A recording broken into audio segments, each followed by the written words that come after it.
Just fucking do it. Subscribe now. Before was 1.1 million net income. They were asking 4 to 5x EBITDA, and if we could come in at 70% cash, then we'd have a deal. I ran my math there. I'm like, napkin math, we got a deal. Let's do this. So within 3 days, we had an LOI. They sent us all the financials first. It matched. Their interims matched.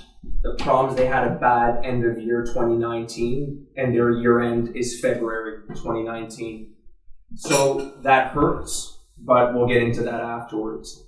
Their February 2020, in terms of close, our closing date is right before their end of year. So that is an opportunity, and it's also kicking us in the ass. And the reason it's awesome is that in 2020, which is just like 7 weeks away, we're on track for about 1.5 million EBITDA. I get the numbers every month. Their COO of the company I'm looking to acquire, it's called Arcane. He's ex-PwC, and their books are tight. Within 2 days, they close the books, and they're really tight. So this is what's that looking like in 7 weeks. But the banks are making their decisions around this. That's called in the courtroom a bad fact. Yes, it's a bad motherfucker. Yeah. So purchase price $5 million. We settled on $5 million, 4.5 times EBITDA, 1.5 million, 1.1 million average. What I did is took average of this year and past 3 years to bring the price lower. Mm-hmm. Came out to 1.1 million average. The banks balked. I couldn't get 3.5, couldn't get 4 million because I wanted to overfinance and pay a bonus. Couldn't get that done. They wanted technically 3.5. Went back to them and said, I can do 3 million cash from commercial debt. However, I'm falling short on the 500K. So 500K, what I can do is once we've hit February 2020, we actually have way better EBITDA to refinance and to get more debt. So we'll get working capital loan at that point. And it's a sliding scale. If I get 800,000, I'll give you 300K. If I get 500,000, I'll give you 200K. If I get 350,000, which was the lowest I could get, I give you 150. The rest of it is paid as a percentage of net cash flow, 25% until note is paid off. And we have a 30-month term, 6 months, no payment, no interest. That made up the 3.5. The only lender we've got left after 14, they all say, yeah, we'll do it. And then they shit the bed. So we have 18 months interest only. It's mid-teens. It's about 13%. It's a blended rate. And it's high. It is high. Is this a regular bank or a Shylock bank? It's not a Shylock bank, but it's the private capital arm of the largest trust / credit union. Okay. So they do the higher risk sub-lending for acquisitions. That's all they do. Mm-hmm. And so it's in any case, it still comes out to about $30,000 a month as a payment, but their net cash flow is like 110. So it's a non-issue. It's a non-issue.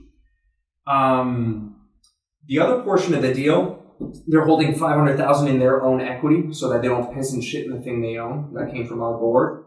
They're rolling in $1 million of their purchase price into our consolidated marketing group equity at a $20 million valuation. The holding company. Correct. That's 5% stake. And for $1 million? Yes. Okay. Yes. Mm-hmm. That's a pretty good deal. I gave him a good deal. Yeah, well, I mean, right now, the holding company is worth fuck all. Yes, right? Fucking smoke and mirrors. It's out of nowhere. It's monopoly money. It is. When you land on Park Place, whether you pay $300 or $1,800, they're making shit because it's monopoly money. It's true. Correct. But that's not to say that you're disregarding other people's money. No. But you're using it differently, more aggressively than they would. Correct. That's what you say in court. Give me a second. I know, believe me. I've been coached by some of the best lawyers on the planet. Hey, you got him? Yeah. Say it again. No, it's not we're misusing or we're taking their money lightly, but we're using their money, their equity injection, in a more aggressive manner.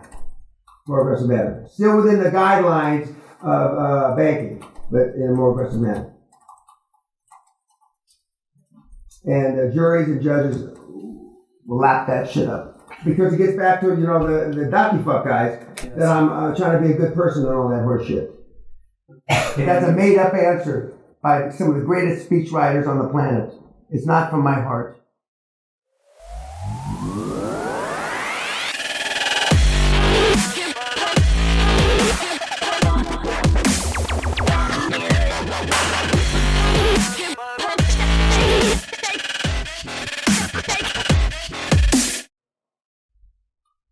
So one of the difficulties that we're having, Dan, right now is that they're basing all their calculations not on the average rate or even current year and what they're trending towards, but always last year booked. And that was their worst year on record. When 1.8. Well, not that I'm really interested, but why did they have their worst year? So they got rid of their two top clients that were responsible for 35% of their revenues, but were project-based and they were their bitch. So it wasn't recurring revenue, and it's like they had a very expensive development team within the company that was producing work that didn't have high margin and that was destroying the culture. So they fired those two customers, put the CEO and COO in charge. The founders moved up, and instead of being involved, they said, you guys turn this around.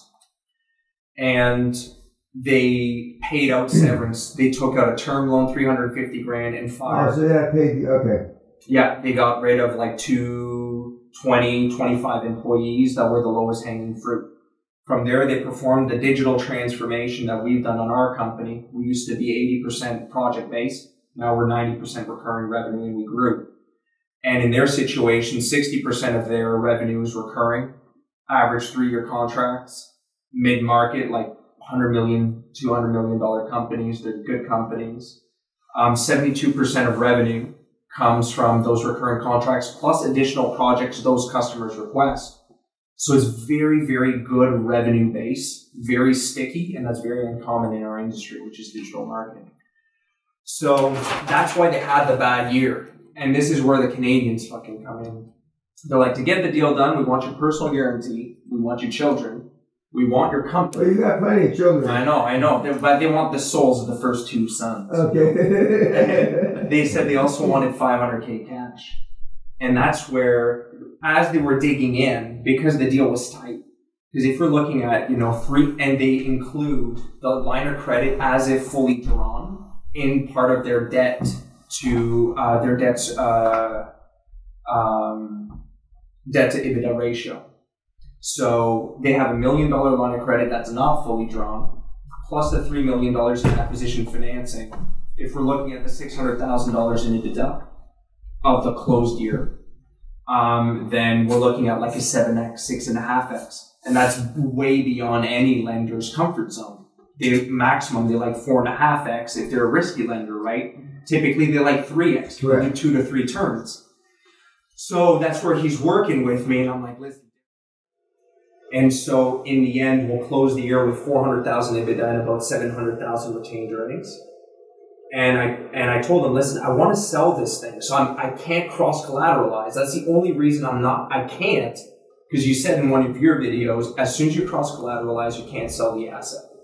So I was like, no, you can't sell the asset without replacing the cross-collateralization. Correct. So then I told him I need a sunset clause, and that if we were to put this thing in and we meet specific covenants, that you're going to withdraw that guarantee as soon as those boxes have been checked off. And one way is replacing irrational marketing with $500K. Because I know that as soon as we close the year with 1.5 million, 1.4 million's worth case, I just did this for math for illustrative purposes, but at 5.5 million, of what he would be willing to lend. It's a sliding scale. He gives us as much as we want within those boundaries. And we have 3 million out. We can pull 1.5 million, no problem, in additional debt. And then pay no bonuses. And then from the working capital, pay it to do some type of fucking maneuver, smoke and mirrors, and it somehow comes in from CMG into it, and then we pull the guarantee. That was one option. The other option, because you tell me to be prepared with some answers, is we just go ahead and sell irrational marketing directly to CMG, 100% owner finance at a ridiculous valuation. We're thinking like $5 million, $7.5 million. We hold a sub note. We pay out of cash flow, 35% of net cash flow from Irrational until the $5-7 million thing is paid off. Then it's fine that they're both in there. And then with the two in, as soon as this happens, we can refinance because then we have $2 million in EBITDA. And that was kind of a threshold for the commercial banks.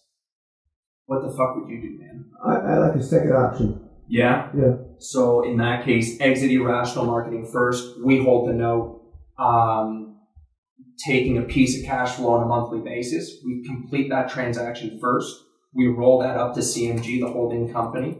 And then at that point in time, we use that as collateral in the transaction temporarily until we replace that $500,000, and then we break the guarantees. Yep. Done. He also suggested a bridge loan, because then if we could bridge the transaction. Well, he's got plenty of money. He's making the bridge loan? No, he's making the interest. Because again, I'm building that Rolodex as we're going along. And so this is a deal that these types of guys would lap up all day long. Same with family offices and otherwise. Because I realized as soon as this came up, and it came up over and over again, I'm like, you know what? If I'm doing all this with no fucking money, and I've managed to do all this, imagine if I had 5 million, 10 million. This would become a joke. So we're going. I said, as I told him, if you have money, this is like taking candy from a baby. It's like shooting fish in a barrel. But your environmentalists I take a lot of heat about saying that, but it's true. I take heat off that too. You get a little bit lazier though. Yeah. A little bit sloppier, I think. Yeah. But, you just gotta. Is that Canadian to Canadian? I don't know. I don't tend to. I'm telling you, the Canadian is the new Nirvana. High five, man. Yeah, money's easy. Money's easy. Deals are easy. But it is true, like Dan said, like in Canada it's easier to do because everyone's kind of weak sauce. Like in America, when I tried to do some deals there, and it's way more competitive. Yeah.